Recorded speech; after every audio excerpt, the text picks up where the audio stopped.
Halo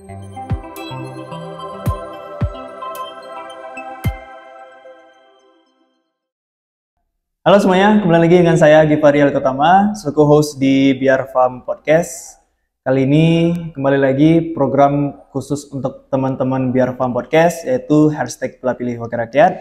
Saya khususkan untuk teman-teman yang menonton ini agar dapat memilih dengan bijak. Nah, di sebelah kanan saya ini ada salah satu caleg dari Partai Golkar, nomor urut 1. Nomor urut 1 ya? Iya. Untuk Dapil 4. Dapil 4. Ya, Kecamatan Sitinjau Laut, Tanah Cogo, Danau Kerinci, dan Batang Merangin. Oke, Dapil 1 ya. Ya.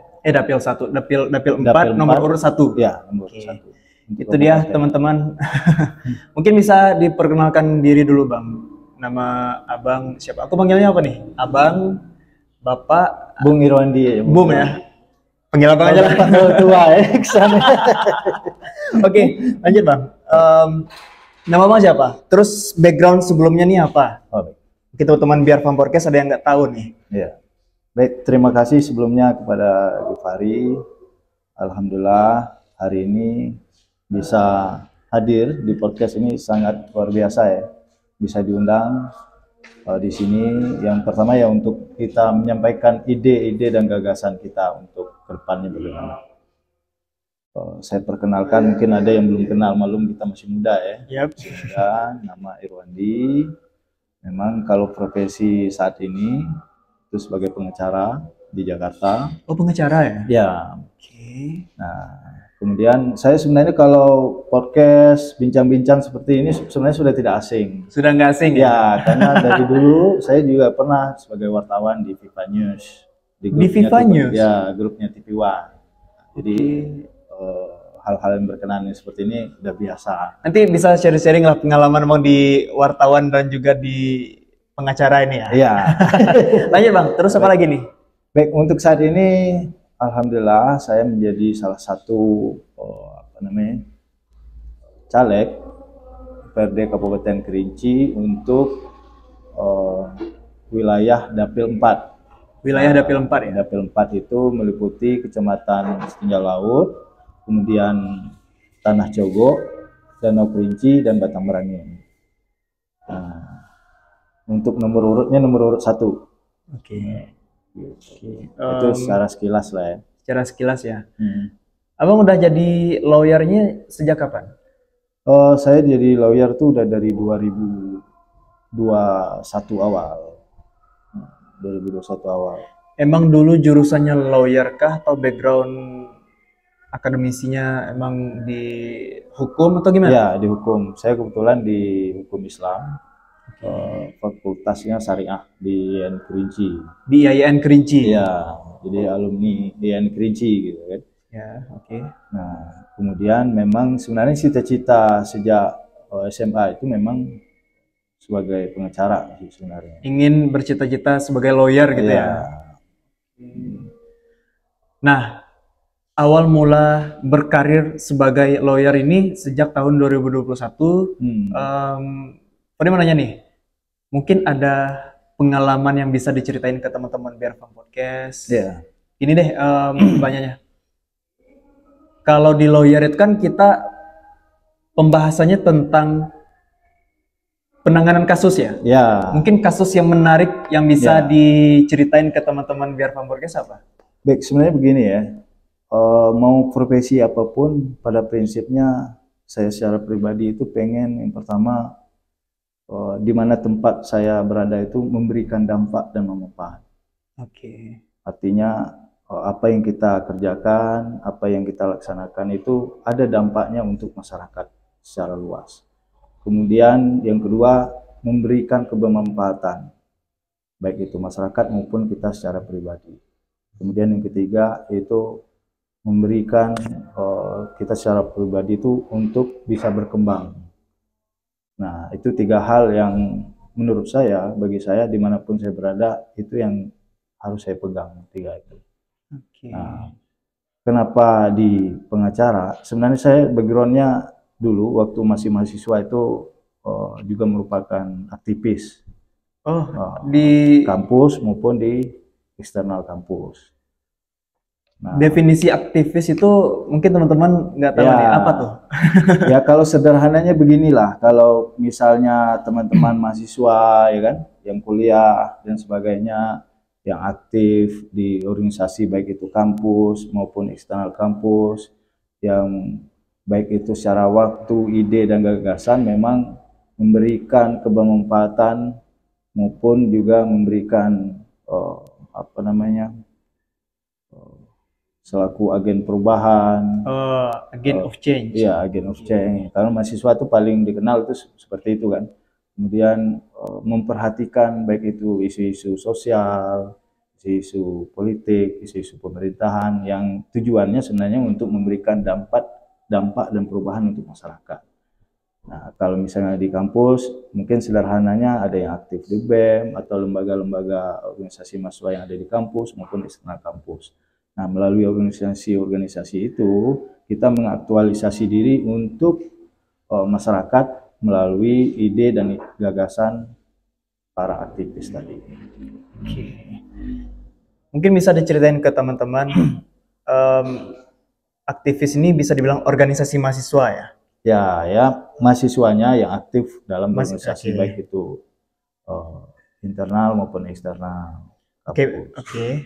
Bisa diceritain nggak, Abang pernah ikut di organisasi apa aja?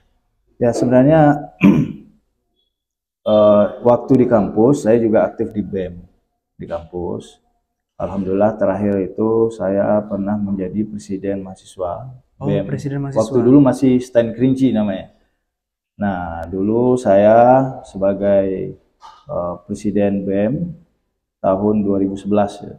Presiden BEM Stand Kerinci, kalau sekarang udah YN Kerinci. Udah YN ya. Kayaknya YN juga baru dirubah nggak sih? Ya, alih status. Sekarang udah YN kan. Ya. Nah, bagi kita, kenapa kita aktif di kampus, memang selain tugas-tugas kita secara akademis, kita tunaikan dan kita jalankan, ada hal-hal yang harus kita laksanakan juga, karena di kampus itu juga ada pengabdian ke masyarakat. Nah, melalui organisasi di kampus maupun eksternal kampus, inilah sebagai wadah kita, selain untuk belajar soal leadership, soal kepemimpinan, soal berkelompok, soal bermasyarakat, dan sebagainya, juga sebagai tempat kita untuk memberikan dampak dan manfaat kepada masyarakat. Pernah jadi presiden ya? Ya, kalau dulu namanya presiden BEM. Presiden BEM. Ya, presiden mahasiswa BEM Stand Kerinci.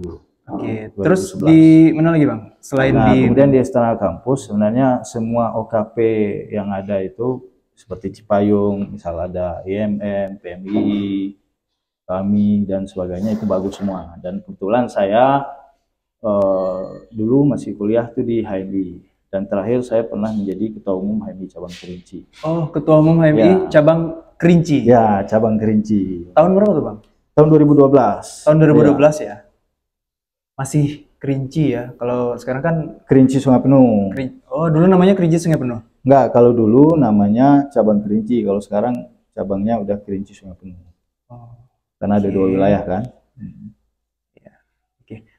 Pernah jadi presiden ya IAIN, presiden BEM IAIN. Ya. Dan juga pernah menjadi ketua HMI. Ya, ketua umum HMI cabang Kerinci.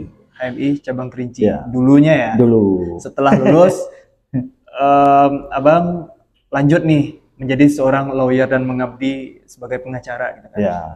Mungkin bisa ceritain Bang, kasus-kasus apa nih yang menarik yang kita bahas nih, yang bisa kita bahas, dan juga memberi inspirasi untuk teman-teman biar Farm Podcast yang menonton. Sebenarnya begini, saya ini sebenarnya dulu memang kita ini lahir dari grassroots, memang dari bawah, bukan anak pejabat, bukan anak konglomerat, ya kan? Memang lahirnya memang betul-betul dari akar rumput. Jadi saya meyakini kalau kita sungguh-sungguh, kita betul-betul berproses dan betul-betul ada tekad dan kemauan dan mau belajar, itu bisa kita raih. Nah, makanya dari dulu, dari kuliah, dari sekolah, karena hal yang diajarkan oleh orang tua saya itu adalah bagaimana kita bisa bermanfaat untuk orang lain, memberikan dampak untuk orang lain. Nah, makanya waktu awal-awal kuliah aktif di organisasi, sehingga pun ketika memang saat di dunia nyata, ketika saya sudah di dunia kerja, nah itu juga bisa kita rasakan dari proses yang telah kita jalani sebelumnya. Nah, ketika menjadi pengacara, sama seperti tadi yang saya sampaikan tadi kan, prinsipnya saya dimanapun saya berada, saya pengen itu memberikan dampak dan kebermanfaatan untuk orang banyak. Betul. Ada hal-hal yang sangat saya merasa puas. Karena kadang-kadang kalau kita menjalankan sebuah pekerjaan atau profesi, kalau pekerjaan dan profesi kita itu tidak nyaman dan tidak membuat kita bahagia, maka kita tidak nyaman di sana. Ya. Nah, kenapa saya memilih di pengacara? Bagi saya itu adalah tempat yang betul-betul membuat saya nyaman dan merasa senang dan bahagia. Kenapa? Karena ada hal-hal di pekerjaan sebagai pengacara ini bisa memberikan dampak dan manfaat untuk masyarakat. Oke, contohnya? Nah, contohnya yang paling sederhana, yang paling saya berkesan itu ketika saya memberikan, karena begini ya, kalau di dunia pengacara itu, selain kita memang berprofesi sebagai pengacara, memang melalui klien-klien yang secara komersil, kemudian kita juga punya kewajiban untuk memberikan bantuan hukum secara cuma-cuma atau gratis kepada masyarakat yang betul-betul tidak mampu, yang membutuhkan akses hukum dan keadilan. Oke. Nah, saya yang paling berkesan itu ketika ada masyarakat, tapi di Jakarta ya, ada masyarakat yang datang meminta bantuan hukum dengan kondisi kayak, maaf kita katakan memang secara ekonomi dia terbatas, kemudian untuk mengakses secara komersil dia nggak bisa karena keterbatasan secara ekonomi. Ya. Nah, yang paling membuat saya bahagia ketika saya bisa menolong dia untuk membantu menangani persoalan hukum yang dia hadapi dengan secara gratis dan cuma-cuma. Bahkan sampai ada yang datang tuh ceritanya sampai menangis, sedih, ya kan. Nah, ketika kita bisa menolong dia, saya merasa, oh, kita ada kepuasan secara sendiri karena sudah bisa memberikan dampak dan manfaat yang orang nggak mampu datang, yang mereka nggak bisa mengakses, kemudian kita tolong, oh itu luar biasa. Kalau orang yang maksudnya secara ekonomi dia lebih dan sebagainya, itu dia bisa mengakses dimanapun. Oke. Karena dia punya kemampuan secara ekonomi. Tapi gini Bang, yang saya tahu ya, contoh lah, misalkan Hotman Paris gitu kan. Kita tahu beberapa pengacara-pengacara terkenal gitu kan. Cost-nya gede. Sedangkan masyarakat membutuhkan kuasa hukumnya lah, pengacaranya lah ya, untuk bisa membantu dia di dalam persidangan. Kira-kira kurang lebih seperti itu. Nah,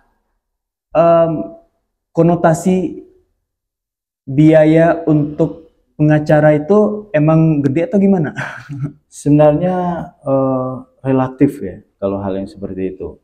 Karena ini berkenaan dengan jasa, ya tergantung perkara yang ditangani itu seperti apa sih sebenarnya. Kemudian itu juga relatif, karena nggak ada patokan.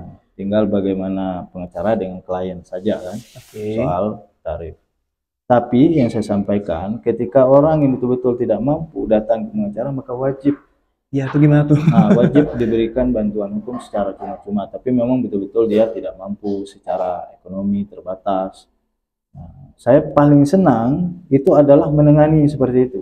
Oke. Ya, yang lain juga ada kebahagiaan, tapi kalau ketika orang-orang yang betul-betul nggak mampu kita dampingi, kemudian dia bisa terbantu, saya pikir itu tidak hanya sebagai kewajiban kita selaku menjalankan profesi, tapi itu juga sebagai amal ibadah kita, karena bisa menolong orang-orang yang membutuhkan tadi, tapi dia terbatas secara ekonomi. Oke. Kalau seandainya gini, kelas menengah nih yang bisa dikatakan duitnya nanggung nih. Ya. Kalau dibilang kere enggak gitu kan. Kalau dibilang kaya juga enggak gitu. Nah, itu gimana, Bang? Apakah ada bantuan hukum yang gratis tadi atau gimana? Sebenarnya memang bantuan hukum gratis cuma-cuma ini, atau lebih dikenal pro bono, itu memang diperuntukkan memang betul-betul untuk masyarakat yang tidak mampu. Ya, karena memang tidak dipungut biaya sepeser pun. Nah, Tapi memang ada di LBH-LBH yang sudah terakreditasi oleh Kemenkumham, itu memang difasilitasi oleh negara untuk biaya personal LBH itu menjalankan itu. Tapi kalau secara pribadi sebagai lawyer, sebagai pengacara, kita punya kewajiban untuk membantu. Selain itu juga hati nurani kita juga ada. Ketika orang yang nggak mampu datang, dia terbatas secara ekonomi, ya kita juga punya rasa kemanusiaan untuk membantu mereka. Oke, teman-teman, menarik. Ya lanjut ya Bang. Iya. Balik lagi tadi ke pertanyaan sebelumnya. Ya. Kasus nih, kita bedah kasus nih yang pernah Abang tangani. Yang paling besar deh, yang paling besar dan bisa membentuk karakter Abang di perlawyeran ini. Ya. Sebenarnya profesi apapun, pekerjaan apapun, yang paling penting itu soal proses. Karena untuk mencapai kematangan itu perlu proses dan butuh waktu. Nggak ada sesuatu itu di dunia ini yang instan. Kalau yang instan cepat, itu pasti juga cepat jatuhnya kan. Nah, maka tidak ada yang instan. Mie pun juga bukan instan sih sebenarnya. Dibuat juga ada prosesnya dulu kan. Airnya dulu gitu. Iya. Nah, sebenarnya ketika mulai dari lawyer, kemudian menjalankan profesi, hal-hal yang paling berkesan saya ya kasus yang kecil tadi, bukan kasus yang kecil ya, maksudnya yang membantu masyarakat yang tidak mampu. Kemudian kalau yang menjadi sorotan yang menjadi sorotan media. Apa tuh? Nah, itu kasus kita sebagai pengacaranya Wakil Ketua Umum MUI Buya Anwar Abbas saat berhadapan dengan Panji Gumilang waktu gugatan di Pengadilan Negeri Jakarta Pusat. Kasus apa tuh Bang? Soal. Nah, tapi memang perkaranya nggak usah kita bahas di sini kan. Secara umum aja Bang. Secara umum aja. Mungkin saya nggak tahu. Ya. Mungkin teman-teman biar Farm Podcast juga nggak tahu. Mungkin bisa di searching, kalau di media banyak tuh rame. Nah itu yang rame ya, maksudnya perkara yang kita ini. Tapi ya perkaranya nggak usah kita bahas kan. Oke, lanjut. Hasilnya gimana? Udah keluar atau gimana? Karena kalau perdata itu memang puncak paling tertinggi itu soal perdamaian, dan akhirnya memang kalau yang perdata PMH itu perbuatan melawan hukum yang dilayangkan oleh Panji Gumilang di PN Jakarta Pusat, ini tergugat Buya Anwar Abbas, alhamdulillah itu selesai dimediasi, akhirnya berdamai dan tidak lanjut. Nah kalau yang pidana sekarang ini sedang proses sidang di Pengadilan Negeri Indramayu. Proses sidang ya? Ya. Oke. Ya menarik. Artinya pengalaman yang jadi sorotan tadi bisa apa ya? Biasanya kalau di lawyer tuh Bang, Fori mau nanya. Ya. Semakin gede kasusnya semakin dikenal orang. Ya memang sebenarnya begini ya. Kalau di dunia lawyer itu memang banyak perkara-perkara yang menjadi sorotan publik. Nah, memang kalau saat menangani perkara yang menjadi perhatian dan sorotan publik itu tentu secara exposure kita di publik memang lebih luas ya. Nah, sehingga lebih dikenal, lebih sebagainya. Memang kita di lawyer itu tidak boleh mengkampanye atau mengiklankan diri, tidak boleh. Tapi dengan secara natural ketika kita menangani perkara pasti menjadi perhatian publik, media dan sebagainya, sehingga memang jangkauan untuk dikenal lebih luas di masyarakat itu terbuka lebar ketika perkara-perkara itu menjadi sorotan dan perhatian publik. Dan Abang juga kita bicara tadi menjadi sorotan media. Sebelumnya juga Abang pernah kerja di media FIFA di TV One ya? Apa? Ya, dia FIFA News ini media online yang satu grup dengan TV One. Jadi FIFA Group ya. Mungkin bisa diceritain Bang, pengalaman apa yang didapatkan? Sebenarnya karena saya sudah terbiasa ya di dunia aktivis, gerakan-gerakan kita itu adalah untuk kemaslahatan umat sih sebenarnya, untuk kemanfaatan masyarakat banyak. Nah, sebenarnya ada kemiripan ketika di apa namanya Di di aktivis? media, Oh, di media ya? ya kita juga memberikan kebermanfaatan melalui informasi yang aktual, cerdas, yang mencerdaskan dan memberikan kebermanfaatan untuk masyarakat. Selain itu juga ada kontrol sosial di situ kan, kontrol sosial misalnya terkait dengan isu-isu yang itu berkenaan dengan masyarakat dan sebagainya, sehingga melalui media tadi itu kita bisa memberikan kontrol sosial untuk baik itu pemerintahan maupun masyarakat. Oke. Dan sebenarnya ada banyaklah cerita kalau yang pernah jadi wartawan, apalagi saya dulu di Jakarta kan, apa namanya wartawan itu di Jakarta, banyak hal-hal menarik ketika kita liputan. Mungkin yang wartawan pernah merasakan itu ketika misalnya kalau baru-baru itu saya ditempatkan di des megapolitan. Jadi isu-isu perkotaan, isu-isu kriminal, itu kita yang liputan. Jadi pas kita berkejaran dengan waktu, misalnya ada kejadian kebakaran atau ada kejadian kasus dugaan pembunuhan, kita harus ke lokasi dengan cepat ya kan? Ya. Apalagi kalau di perkotaan tuh macet, jadi ada keseruannya lah. Tapi pernah merasa ini nggak, Bang? Sebagai wartawan yang tidak terlalu dikenal sama orang, gitu kan. Pernah nggak sih diteror-teror sama warga atau pejabat-pejabat, jangan ungkit kasus ini gitu? Pernah nggak sih? Ini karena kita memang di media nasional dan mainstream nasional kan. Kalau saya diancam langsung, belum pernah secara langsung ya. Tapi memang pernah ada beberapa kasus kayak asusila, pernah tuh saya apa namanya bersama teman-teman itu sempat komplain deh, memang apa namanya keluarga korban lah ya. Sampai ada jotos nggak? Nggak ya? Nggak ya? Bukan keluarga korban, keluarga terduga pelaku sempat komplain. Memang kita posisikan memang kita sesuai fakta dan realita. Nah, kita juga memegang teguh soal nilai-nilai jurnalistik tadi kan. Yang kita sampaikan fakta dan itu berasal dari polisi, berdasarkan investigasi di lapangan yang kita sampaikan. Dan juga azas keberimbangan tetap kita jaga. Tapi saya ada juga yang paling berkesan tadi saya sampaikan, saya selalu senang berada di tempat yang memberikan dampak dan manfaat. Ya, itu memberikan dampak dan manfaat juga ya. Dia pernah tuh misalnya sebagai salah satu korban yang dia bukan pada akhirnya diputuskan dia bukan pelaku kasus pembunuhan. Dan itu sama-sama kita beberapa teman-teman rekan-rekan media yang lain memang fokus dalam isu itu dan akhirnya memang dia bebas.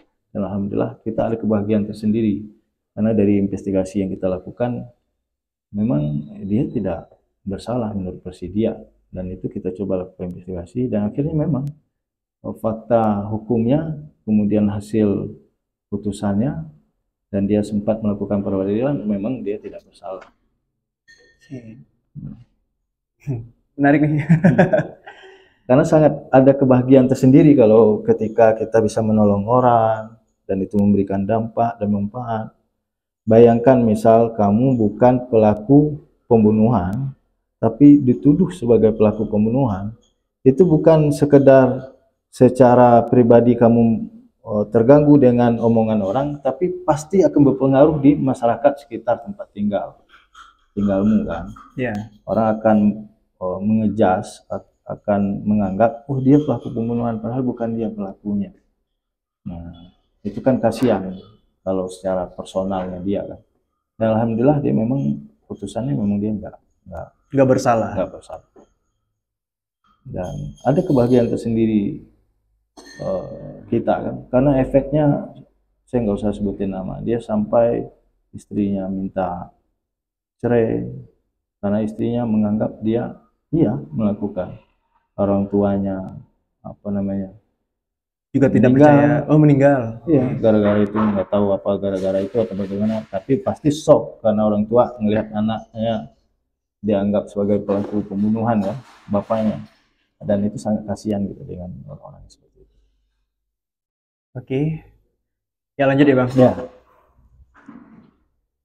Abang sudah berpengalaman di lawyer, terus juga sebelumnya juga sempat kerja di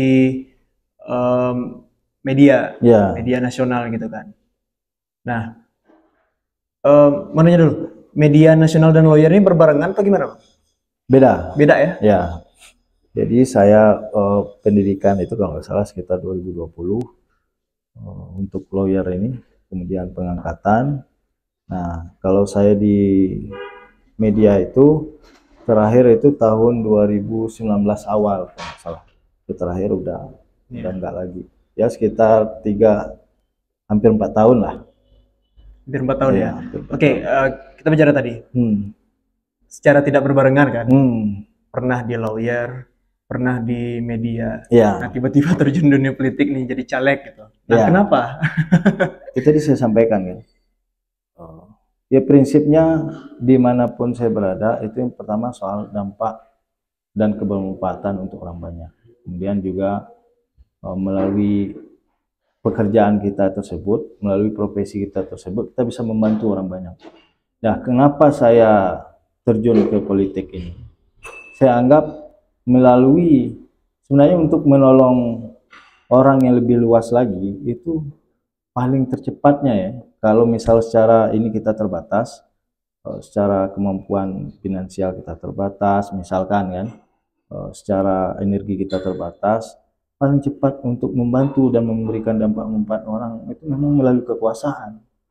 Nah, sementara di bangsa kita untuk kekuasaan itu seperti kalau di puncaknya adalah presiden, di negara kita kemudian ada DPR RI, nah, kalau di daerah ada bupati, wali kota, gubernur, kemudian ada DPRD. Ya.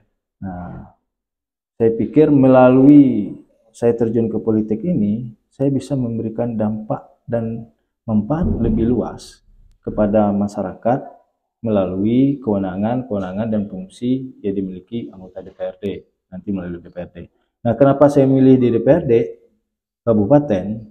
Karena saya pikir ya kita harus memulai memberikan dampak itu di wilayah kita terlebih dahulu. Dan juga hal itu harus terjangkau. Terjangkau maksudnya bisa kita jangkau untuk mencapai itu. Jangan terlalu angan-angan yang terlalu tinggi, tapi tidak terjangkau seperti itu. Nah, saya pikir melalui jalan untuk terjun ke politik ini adalah jalan kita untuk betul-betul berbuat kepada masyarakat, memberi dampak dan kebermanfaatan untuk masyarakat khususnya sekitar kita, kemudian Kabupaten Kerinci secara umum. Nah, itu kenapa saya memilih terjun, karena saya anggap hal-hal yang kita perjuangkan nanti kalau misalnya kita diizinkan dan diridhoi dan ditakdirkan oleh Allah Subhanahu wa taala untuk jadi anggota DPRD, banyak hal-hal yang bisa kita perjuangkan melalui DPRD tadi. Ya. Nah, baik itu bersinergi dengan bupati, kepala daerah, dengan pemerintahan daerah, maupun hal-hal yang menjadi pengawasan selaku anggota DPRD, misalnya kebijakan-kebijakan yang tidak sesuai dengan kemanfaatan untuk masyarakat, itu bisa kita awasi. Tapi jauh loh, maksudnya Abang kan seorang lawyer nih, ya, dan bertugas di Jakarta. Ya. Tiba-tiba mencoba untuk turun ke daerah sendiri, ingin membangun negeri dengan cara ikut kontestasi di pemilu nanti 2024. Nah, ini sesuatu hal yang unik juga. Ya, unik. Sebenarnya begini kan, kalau dunia pengacara dengan di dunia politik itu hampir mirip. Kalau di pengacara kita berargumen, berdebat di pengadilan, ya. Nah, kalau di politik ini melalui DPR ini kita berdebat di DPR kan, hampir mirip sebenarnya dunianya kan. Tapi nah, kemudian tapi ada juga nih debat, taunya nggak selesai kan, taunya angkat kursi, lempar gitu kan. Kebanyakan kayak gitu. Nah, itu debat kusir. Oke. Sebenarnya debat yang paling bagus itu adalah kita mengadu ide dan gagasan. Nah, bukan mengadu otot. Di debat itu bukan kita mengadu otot. Tapi ada loh, Bang. Nah, ya itu mungkin kembali ke personal masing-masing. Kalau saya secara pribadi, saya tidak mau hal-hal yang seperti itu. Maksudnya, ya yang kita pertontonkan itu harus ide dan gagasan. Dan betul-betul apa yang kita perdebatkan itu memang substansial dan itu sesuai dengan mekanisme dan aturan perundang-undangan yang ada. Jadi Oke, menarik. Kita bicara ide dan gagasan tadi. Ya. Nah, kalau seandainya Abang terpilih, apa yang ingin Abang tawarkan? Ide dan gagasan apa? Mungkin bisa di-spill ke teman-teman biar paham podcast. Oh iya, baik. Sebenarnya kita melalui jalan ini pertama sebagai jalan ibadah untuk kita, untuk memberikan dampak dan manfaat kepada masyarakat lebih luas. Ada beberapa hal poin penting yang menjadi PR dan ide dan niat gagasan kita ke depan. Yang pertama yaitu soal pendidikan kalau di daerah kita. Bagi saya secara pribadi, untuk eskalator supaya kita naik kelas secara cepat itu adalah pendidikan. Walaupun memang pendidikan itu tidak juga menjamin apakah nanti kita bisa kaya atau apa, itu bukan seperti itu. Itu kan tergantung usaha dan rezeki dari Allah Subhanahu wa taala, tergantung usaha. Tapi melalui pendidikan itu akan, kalau tahu eskalator itu naiknya secara otomatis, kalau kita naik itu dia akan berjalan secara otomatis ya. Nggak perlu kita menangkah, dia akan naik. Nah begitu juga dengan pendidikan. Kalau pendidikan berkualitas, tuntas, kemudian juga bagus, nah itu akan memberikan dampak kepada kita secara pribadi akan naik kelas. Nah hal itu yang menjadi concern pertama saya. Nanti tentu sesuai kewenangan kita sebagai DPR, tentu dengan berkolaborasi dengan Pemda, supaya pendidikan di Kabupaten Kerinci, karena itu wilayah kita kan, kalau nanti terpilih sebagai anggota DPRD, itu betul berkualitas untuk anak-anak didik yang ada di Kabupaten Kerinci. Nah itu sebagai bekal, sebagai investasi paling besar untuk anak-anak ini ke depannya. Nah, kemudian juga kalau kita harus kita akui di Kerinci ini secara SDM termasuk SDM yang secara kualitasnya tinggi di Provinsi Jambi ya. Salah satu yang tinggi di Provinsi Jambi. Nah itu memang berangkat dari kemauan yang besar dari masyarakat Kerinci dan Sungai Penuh lah, hampir sama Kerinci Sungai Penuh.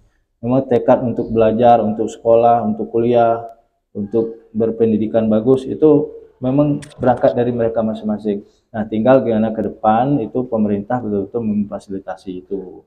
Misalnya soal S1, S2 dan sebagainya, selain memang dari SD sampai SMA difasilitasi oleh pemerintah dengan kualitas pendidikan yang betul-betul bagus. Nah, kemudian yang kedua, hal yang mendasar sebenarnya dirasakan oleh masyarakat.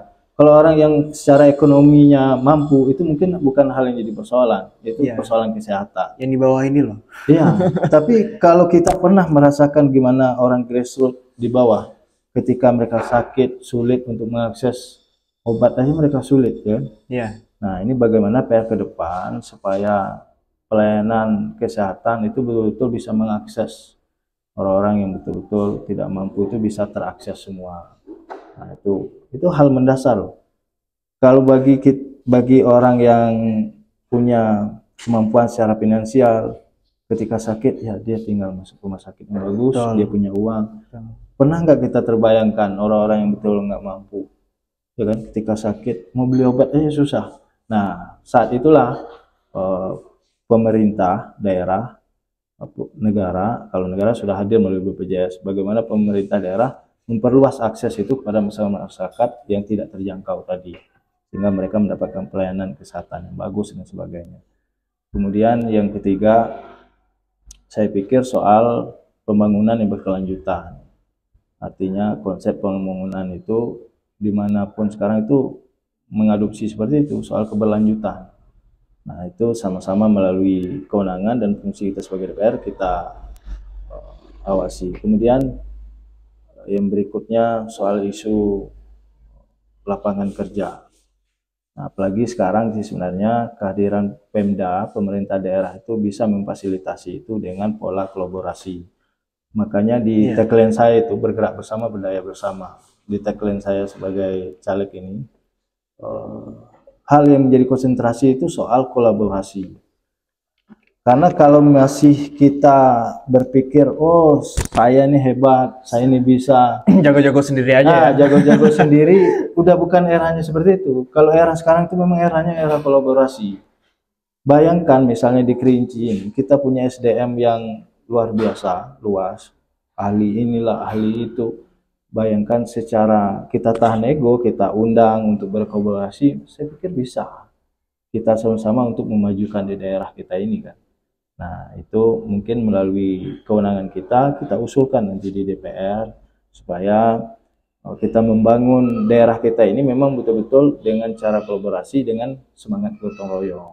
Ya. Nah, karena juga sesuai dengan partai kami ini di Golkar, itu doktrinnya itu karya kekaryaan. Memang harus betul-betul kerja nyata, berkarya untuk masyarakat, melakukan karya. Nah, itu yang terus didoktrin oleh partai melalui pengurus dan sebagainya. Nah, kemudian yang berikutnya tentu sesuai dengan potensi daerah yang kita miliki.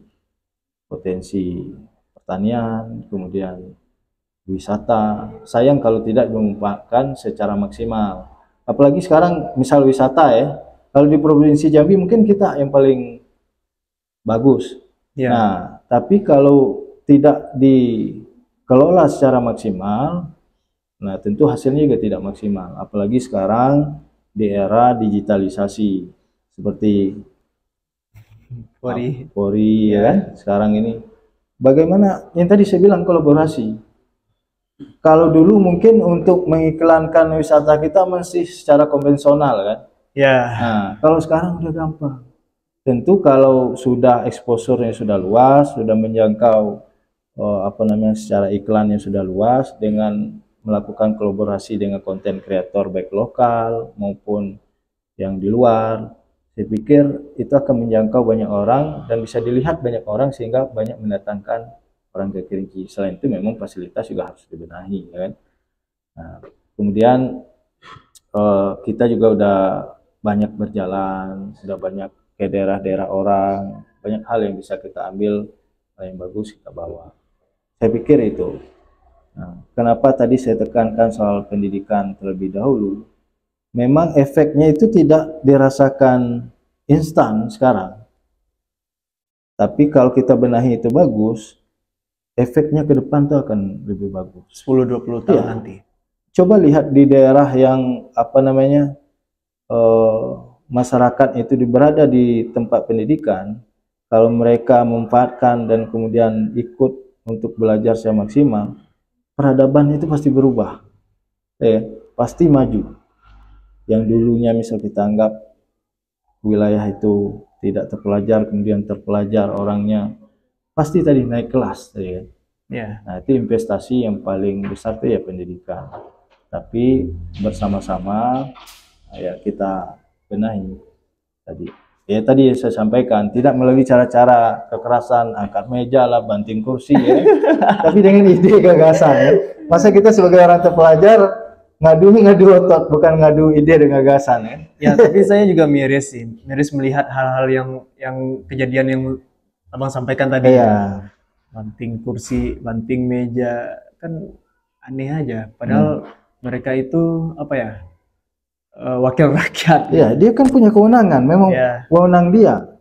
Kita dipilih di DPR itu memang untuk ngomong, iya kan? Iya. Nah, apa modal nih anggota DPR? Ya, dari mulutnya, melalui ide gagasannya. Oke. Tanya ya Bang, nanti ketika kalau seandainya nih Abang terpilih menjadi anggota dewan dari Partai Golkar ya untuk Kabupaten Kerinci. Nah, hal pertama yang ingin Abang lakukan apa? Yang pertama adalah tentu kita di wilayah kita tentu kita mau serap dulu aspirasinya. Kan DPR ini adalah wakil rakyat ya kan? Iya. Kita serap, kita dengarkan aspirasi. Karena DPRD kabupaten ini kan mewakili wilayah dapilnya. Iya betul. Seperti saya, wilayah dapil 4, kalau diizinkan oleh Allah Subhanahu wa taala, kemudian diamanahkan oleh masyarakat di dapil 4 untuk terpilih. Nah, tentu hal yang pertama kita dengarkan yaitu soal bagaimana aspirasi di Dapil 4. Tentu ada yang kita bisa lakukan akselerasi, tentu ada yang kita lakukan secara bertahap dari aspirasi-aspirasi yang di masyarakat. Tentu saya tidak juga mau menyajikan hal yang muluk-muluk di masyarakat kan. Hal yang bukan kewenangan kita janjikan, kemudian nggak bisa kita tunaikan. Oh, pertanggungjawabannya bukan sekedar di konstituen pemilih kita, tapi kepada Tuhan Yang Maha Esa juga, Allah SWT. Nah, makanya saat ini, saat saya bersosialisasi ketemu masyarakat, saya sampaikan sesuai dengan kewenangan saya. Bagaimana kewenangan anggota DPRD. Nah, tentu dari aspirasi itu, nah itulah yang nanti kita perjuangkan di DPRD Kabupaten. Itu langkah awal ya. Iya, langkah awal. Nah, tentu apa hal yang prioritas, nanti prioritas maksudnya hal yang mendesak, itu kebutuhan masyarakat, baik itu secara pembangunan dan lainnya. Nah, itu dulu tentu pembangunan pun seperti itu. Pemda mau negara ada skala prioritas. Skala prioritas itu maksudnya karena ini penting dan mendesak dan sangat urgent, maka itu yang didahulukan. Tapi yang lain tentu secara bertahap akan kita laksanakan sesuai dengan aspirasi di masyarakat tadi. Iya, iya. Kalau Abang terpilih sebagai anggota dewan, misalkan nanti ke depan ya, apakah lawyer ini ditinggalkan? Memang kalau di Undang-Undang Advokat itu, saat kita sebagai advokat itu ketika menjadi pejabat publik, itu memang harus nonaktif. Nonaktif ya? Ya. Nah, misalnya kan ada beberapa hal yang tidak boleh, beberapa profesi yang tidak boleh menjadi advokat, PNS, kemudian polisi, tentara. Tapi kalau setelah pensiun bisa, misalnya polisi, tentara, PNS itu setelah pensiun bisa. Pejabat BUMN, BUMD itu nggak boleh. Nah, jadi setelah misalkan anggaplah terpilih, kalau setelah terpilih, ketahuinya ke depan nggak mau lagi nih jadi anggota dewan misalkan, apakah bisa? Itu bisa. Bisa ya? Bisa. Kemudian tapi saya tetap akan memperjuangkan nilai-nilai yang sudah saya jalani. Dari awal ya? Iya, termasuk tadi, tapi saya sejauh ini yang saya tahu memang di Kerinci belum ada perda bantuan hukum. Sejauh yang saya tahu, tapi saya nggak tahu ya. Apakah ke depan mungkin Abang cita-cita ingin membuat badan hukum yang bisa membantu masyarakat-masyarakat ini di bawah? Tentu. Saya akan mensupport, karena saya paham dan tahu akan itu ketika menjadi DPR. Saya akan mensupport teman-teman yang lawyer, karena ada beberapa lawyer yang kita kenal juga, untuk membuat lembaga bantuan hukum untuk membantu masyarakat tidak mampu secara gratis dan cuma-cuma. Tidak hanya melalui DPR nanti kita perjuangkan melalui perda bantuan hukum, tapi juga secara pribadi saya siap untuk menghibahkan. Walaupun saya tidak boleh beracara ya, tapi ketika mereka berdiskusi, misalnya meminta ide gagasan, ya boleh, silakan kita luangkan waktu, kita hibahkan waktu kita untuk kemaslahatan masyarakat. Dan itu akan kita support. Kalau sudah ada perda bantuan hukum, kan bisa masyarakat yang untuk butuh akses keadilan bisa lebih luas mendapatkan itu kan. Itu kan bisa support melalui anggaran juga. Nah, kalau sekarang ini kan supportnya melalui PBN, melalui Kemenkumham, kalau untuk LBH-LBH. Nah, kalau perda juga kan ada juga dari daerah, sehingga LBH-LBH kita lebih banyak bisa membantu masyarakat di Kabupaten Kerinci. Ya, artinya Abang bercita-cita ingin menjebolkan di APBD. Gitu kira-kira ya. Untuk memberi, tentu harus melalui ini dulu, kita kawal agar ada perda bantuan hukum. Sejauh ini saya, dari yang saya tahu, belum ada sih perda bantuan hukum di Kerinci. Nggak tahu kalau saya salah ya. Oke, ini bisa jadi terobosan juga nih untuk teman-teman yang menonton juga, atau teman-teman yang butuh bantuan hukum di Kerinci ya. Oke, menarik nih. Oke, terkait selanjutnya kita bicara, nggak apa-apa ya, kita membahas topik seputar yang lagi happening nih di Kerinci. Oh iya, boleh. Ya, ini masalah banjir nih yang terjadi di Kerinci dan Sungai Penuh. Kalau ada Sungai Penuh tuh hamparan Rawang, Tanah Kampung. Kan? Kalau di kabupaten nggak tahu, yang saya tahu tuh di Sula. Nggak tahu kalau di hilir di daerah. Nah, tanggapan Abang Yang pertama ya, kita sangat prihatin dan turut ini ya, berbelasungkawa lah atas musibah yang dialami saudara-saudara kita, teman-teman kita, kan, orang tua kita di Kabupaten Kerinci maupun Sungai Penuh. Iya. Nah, karena memang kondisi sekarang lagi intensitas hujan memang lagi tinggi-tingginya sekarang kan. Nah, kalau saya secara pribadi sih sebenarnya begini. Waktu saya di Viva News, waktu di wartawan dulu, udah sering memang terjun soal banjir di Jakarta kan. Jakarta. Nah, tiap tahun ada-ada aja. Ya itu pasti saat intensitas hujan tinggi, atau kalau Jakarta itu saat debit air dari Kutu Lampa di Bogor itu tinggi. Nah itu sangat mengancam di daerah. Saya pikir di Kerinci ini persoalan banjir ini itu adalah persoalan yang bersama harus kita pikirkan. Bukan sekedar Pemda Kerinci, tapi harus dari Pemkot Sungai Penuh juga. Karena persoalannya kan bukan misalnya anggap banjirnya di kota, di daerah Rawang misalnya kan. Ya. Itu kan bukan hanya karena dari aliran sungai itu aja. Nah, makanya persoalan banjir ini adalah persoalan yang cukup rumit dan besar. Saya pikir dari hulunya harus kita pikirkan sampai ke hilirnya. Yeah. Misalnya hulunya kan pasti dari Kabupaten Kerinci ya kan. Persoalan-persoalan yang bisa menyebabkan banjir itu harus dituntaskan secara bersama-sama dengan kota. Misalnya di hilir sampai ke danau, dari hulu ke hilir kan melewati sungai kan. Iya betul. Seperti pendangkalan sungai itu juga rata-rata kan banjir. Kalau kita lihat di Kerinci, di Jakarta juga saya lihat seperti itu kan. Paling potensi banjir itu adalah luapan dari sungai. Yap. Hujan, luapan sungai, atau daerah yang rendah dekat dengan aliran sungai. Nah pasti wilayah banjir itu pasti wilayah itu tuh. Coba lihat misalnya karena saya juga di Jakarta itu saya ikutin betul kan. Nah, ada beberapa wilayah misalnya di Jakarta setelah dilakukan normalisasi sungai, pengerukan, pelebaran, dan itu berkurang. Ya, kalaupun misalnya ada hujan deras apa segala macam, cepat surutnya. Apakah pengurukan itu menurut Abang bisa jadi solusi kah? Nah, kalau secara solusi total tentu enggak. Banyak hal PR yang kita harus lewati, misalnya penangkalan dengan normalisasi tadi. Ya, normalisasi. Dikeruk ya kan. Kemudian yang sungai yang lebar yang sudah mengecil tentu harus dinormalisasi kembali kepada yang semula. Kemudian kalau wilayah-wilayah yang datarannya rendah dari sungai tentu harus dibikin tanggul. Nah, ini kan sangat luas dan sangat kompleks masalahnya kan. Iya betul. Apalagi aliran sungai kita sangat panjang sampai ke Danau Kerinci. Sungai Batang Merau, Batang Merau. Ya, Batang Merau. Ya. Nah, tentu tidak sanggup secara instan langsung bisa selesai dengan anggaran APBD. Saya pikir realistis ya. Kalau orang mengatakan, ya kalau menurut kita bisa-bisa aja, tapi realistis nggak mungkin dalam setahun selesai, nggak mungkin.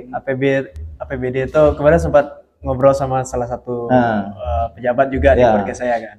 APBD itu sebenarnya 60% untuk operasional, selebihnya itu kan belanja untuk pegawai ya? Iya belanja pegawai, selebihnya kan untuk sisa. Kata orang Pemda. Ya, 20% untuk pendidikan, selebihnya udah dipak-pakin gitu kan. Ya. Kalau seandainya kejadian seperti ini, kita nggak tahu nih apa yang dilakukan. Tidak bisa, menurut saya, saya pribadi tidak bisa mengandalkan APBD juga. Mungkin ada bantuan dari masyarakat luar atau bantuan dari APBN untuk gimana. Kalau mengandalkan APBD ya nggak cukup, Bang. Ya, kalau menurut saya begini ya. Kalau saya pribadi, pertama harus duduk bersama antara Pemda, Pemkot, karena ini ada keterkaitannya ya, alirannya kan, aliran sungai. Kemudian untuk di atasnya yaitu Pemprov, ya kan. Nah, tentu memang tidak kesanggupan secara APBD untuk cepat nggak bisa. Itu harus ada dari dana-dana dari pusat. Dan itu saya pikir harus sama-sama kita usahakan agar normalisasi kali ini bisa tercapai. Selain itu, juga harus ada kolaborasi gotong royong dengan masyarakat. Masyarakat misalnya tidak membuang sampah ke sungai, ya kan? Kan penyebab sungai itu menjadi dangkal, menjadi apa namanya, lumpurnya semakin banyak. Salah satunya selain lumpur itu memang orang buang sampah, sampahnya tersendat dan sebagainya, sehingga menjadi dangkal sungainya kan. Ya, salah satu faktornya juga sampah ya. Sebenarnya saya ada beberapa solusi yang mungkin bisa para pejabat yang ada di Kerinci Sungai Penuh bisa mendengarkan dan bisa eksekusi gitu. Ya, masalah sampah itu ya menurut saya ya solusinya emang TPA regional. Menurut saya. Karena emang harus ada, kalau betul yang mau sampaikan tadi sebelumnya, kolaborasi. Zaman ini nggak ada yang tidak saling berkesinambungan. Ini kita anggap aja ya, Kabupaten Kerinci dan Kota Sungai Penuh itu kakak tua dan kakak muda. Gitu kan. Jadi emang harus saling mengayomi, nggak bisa semena-mena gitu. Padahal dari dulu kita merasakan ya, saya waktu masih kecil dulu sering ikut. Misal dulu orang kalau mau turun ke sawah, itu diumumkan ya masjid gotong royong. Padahal kondisi irigasi dulu belum seperti saat ini. Orang mana aliran, kalau dulu tuh aliran air untuk ke ke sawah itu kan sama-sama orang turun untuk mengambil sedimentasi yang udah numpuk. Iya betul. Nah, coba semangat gotong royong dan kolaborasi ini digalangkan oleh pemerintah makanya saya bilang ada pemimpin itu yang memang betul-betul dia punya leadership, tapi dia tidak bisa menggerakkan. Nah, kita butuh pemimpin selain dia memang punya leadership, tapi dia menggerakkan juga. Nah, tidak hanya sekedar dia memimpin, tapi dia juga harus menggerakkan. Nah, untuk menggerakkan masyarakat ini ya tadi dia harus secara menahan ego, dia harus mengajak masyarakat untuk berkolaborasi. Saya pikir hal yang berat bisa ringan kalau kita sama-sama dan turun. Bayangkan aja itu semua orang turun. Kalau dibikin jadwal, apalagi sekarang teh heboh tuh yang ada YouTuber atau apa tuh yang sering ngambil sampah itu. Yang mana? Gerakannya. Pandawara gitu. Nah, itu kan sebenarnya semangat kolaborasi dan gotong royong gitu kan. Yang ada di Lampung. Ya benar ya. Nah, apalagi daerah kita, saya pikir kalau dari dulu soal semangat itu udah ada, tinggal bagaimana pemimpin di daerah kita itu selain memimpin dia menggerakkan juga kan. Ya benar. Ada yang mau bertanya nih abang-abang? Mungkin bisa yang menonton nih. Ini ada penonton bayaran di sini. Nah, di situ aja nggak apa-apa. Ada yang ingin ditanyain nggak bang? Izin bang ya. Boleh siap. Ini ada satu pertanyaan bahwa salah satu masalah demokrasi di daerah kita itu adalah para pemilih ini cenderung memilih pemimpin yang mereka sukai, bukan memilih pemimpin yang mumpuni. Jadi untuk menang, apalagi di kontestasi pemilihan umum ini, kita tidak perlu cerdas, tidak perlu pintar, tidak perlu ada gagasan, dan tidak perlu ada mumpuni. Yang penting kita bisa disukai dengan cara mungkin kita bisa kita bisa yang penting duitnya banyak gitu. Ya bukan, maksudnya enggak. Di sosial media terlihat seperti orang baik sehingga kita disukai. Kemudian permasalahan kedua yaitu di Kerinci maupun di Kota Sungai Penuh, kita itu selalu dari tahun ke tahun itu isu yang diangkat adalah isu-isu sektoral. Ya, politik primordial itu selalu naik 5 tahun sekali gitu. Nah, saya mau tanya bagaimana pandangan Bang Irwandi terkait dengan dua permasalahan ini, sehingga yang memang dari tahun ke tahun sering sekali bahwa pemimpin-pemimpin maupun caleg-caleg yang terpilih itu adalah orang-orang yang tidak mumpuni, tapi mereka disukai dan tidak punya kualitas. Bagaimana Bang Irwandi memandang hal ini? Oke, boleh Bang? Ya. Dijawab. Masih ya Bang? Nama siapa Bang? Dani. Bang Dani, oke, lanjut. Saya pikir memang tidak bisa dihindari ya. Ada memang karakter pemilih itu yang berdasarkan identitas untuk menjadi dasar dia memilih. Misalnya kesamaan suku, kesamaan agama, kesamaan wilayah dan sebagainya. Nah, memang itu tidak bisa kita nafikan dan tidak bisa kita hindari. Iya, betul. Nah, tapi seharusnya ke depan yang menjadi PR kita bersama-sama, baik itu anak muda, masyarakat, bagaimana kita mengedukasi pemilih, tidak hanya melihat orangnya, tapi seharusnya juga melihat apa yang diperjuangkan olehnya, apa ide dan gagasan yang akan dia perjuangkan ketika terpilih nanti menjadi anggota DPRD. Nah, makanya tidak penting dia dari wilayah mana, dia dari orang mana, dia anak siapa, nggak penting itu. Tapi yang penting apa yang dia perjuangkan. Ya. Udah potong lagi, Bang. Ya. Kan banyak tuh yang kita tahu nih.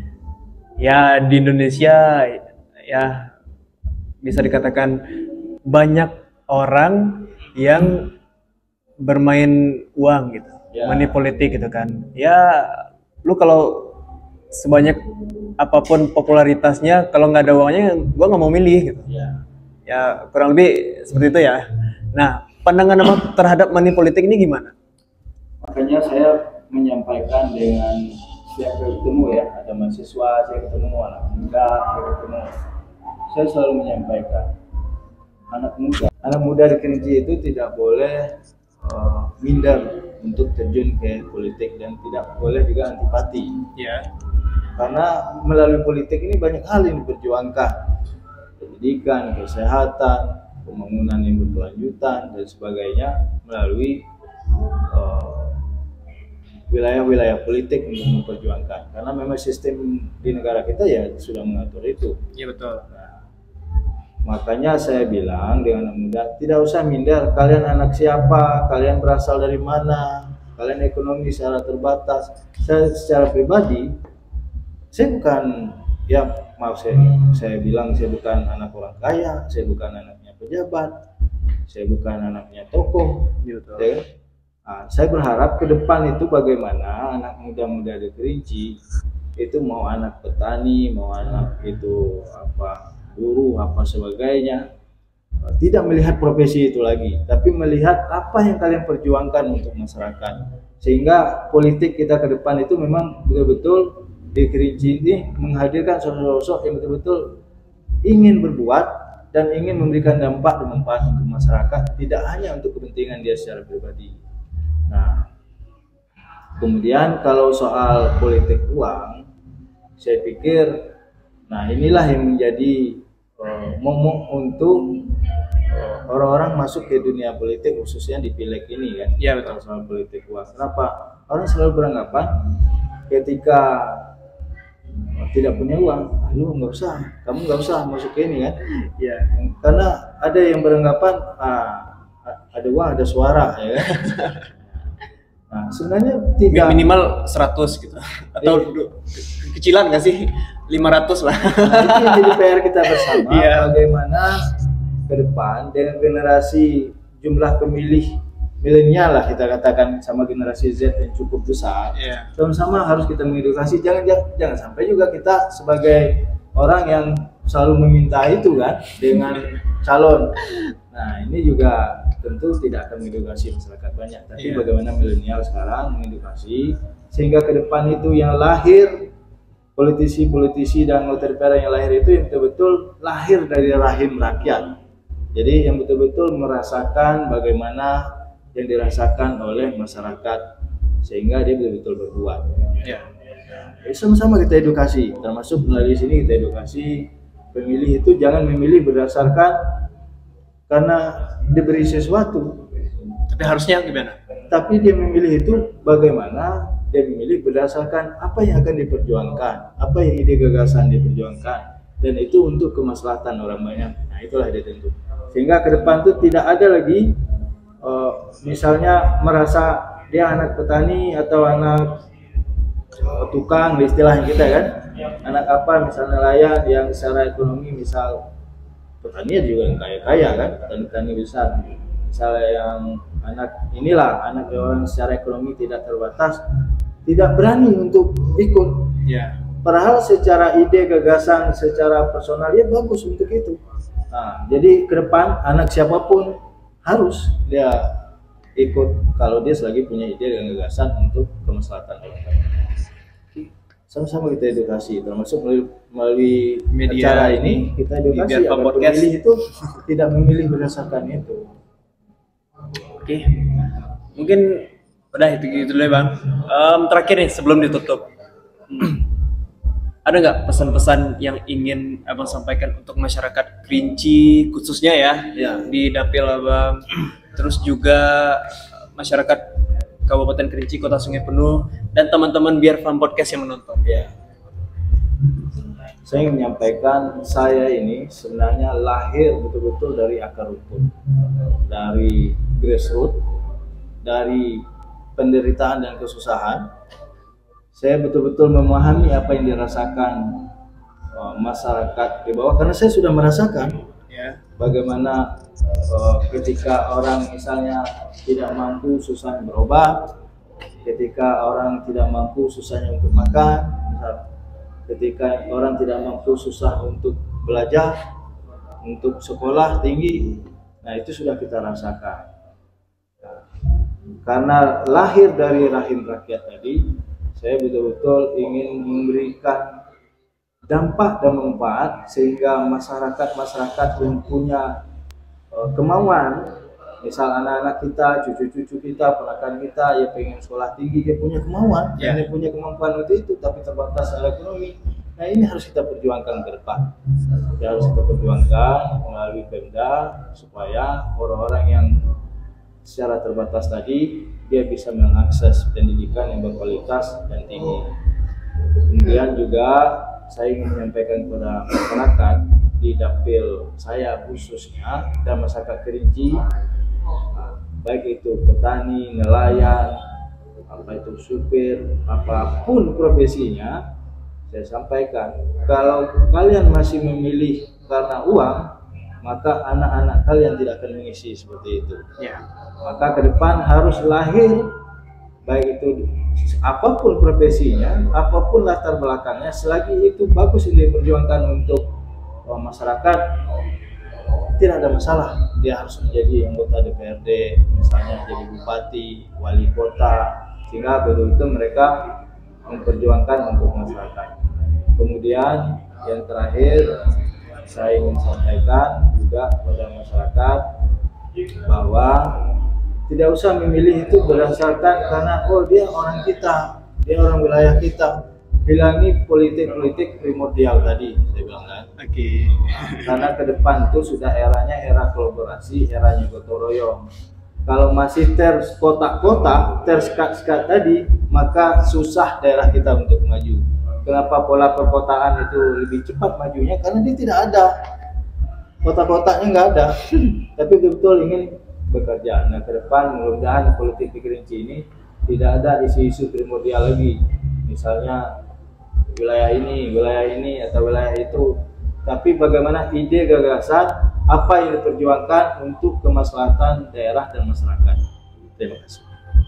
Oke, itu dia teman-teman Biar Farm Podcast, Bang Irwandi, caleg dari DPRD Kerinci, Dapil 4 Partai Golkar, nomor urut 1.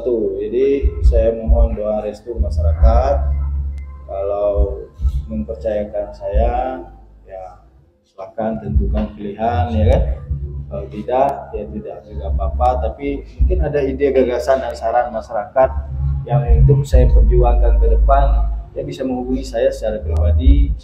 Kemudian juga bisa dititip ke beliau, akhirnya disampaikan ke kita kan. Siap. Tapi saya tegaskan melalui jalan ini saya anggap ini adalah saya secara pribadi menghibahkan waktu, energi, pikiran saya, memang betul-betul lahir dan batin untuk memberikan dampak, manfaat dan berbuat untuk masyarakat khususnya di dapil saya di Istimewaa Laut, Tanah Cogok, Danau Kerinci dan Batam Merangin dan Kabupaten Kerinci secara umum.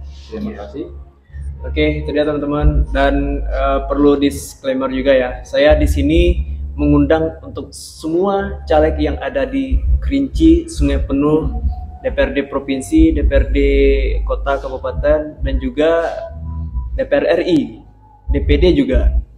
Semuanya yang ikut kontestasi di pemilu 2024. Jadi tidak memihak ke salah satu orang ya. Ya, tujuannya itu adalah untuk melihat seberapa banyak ide dan gagasan yang bisa ditampung untuk diperjuangkan nanti setelah terpilihnya anggota dewan ini. Kurang lebih seperti itu, Bang. Ya. Ya, itu dia teman-teman. Makasih ya, Bang. Ya. Makasih ya. Ya, Pak. Diundang.